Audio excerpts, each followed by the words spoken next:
ദേശീയപാതയിൽ മുറിഞ്ഞുപുഴയ്ക്ക് സമീപം റോഡിന്റെ വശത്ത് ഉയർന്ന മൺതിട്ടയിൽ നിന്നും കല്ലുകൾ അടർന്ന് റോഡിലേക്ക് വീണു. ബുധനാഴ്ച രാവിലെ 9:30 സംഭവം. കല്ലുകൾ റോഡിലേക്ക് വീണ സമയത്ത് റോഡിൽ വാഹനങ്ങൾ ഇല്ലാത്തതിനാൽ വലിയ അപകടമാണ് വഴിമാറിയത്.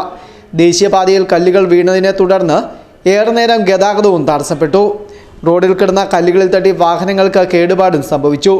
2 വീലർ യാത്രക്കാരും തീർത്ഥാടന വാഹനങ്ങളും ഉൾപ്പെടെയുള്ള യാത്രക്കാർ കല്ലുകൾ വീഴുന്നതിന് തൊട്ടുമുമ്പാണ് ഇതുവഴി കടന്നുപോയത്.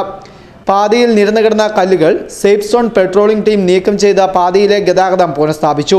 ദേശീയപാതയിൽ മുറിഞ്ഞുപുഴയ്ക്കും 40-ാം മൈലിനും ഇടയ്ക്ക് നിരവധി ഇടങ്ങളിലാണ് കൂറ്റൻ പാറകൾ മണ്ണ് നീങ്ങി ഏതു നിമിഷവും നിലമ്പത്താവുന്ന അവസ്ഥയിൽ അപകടകരമായി നിലകൊള്ളുന്നത്.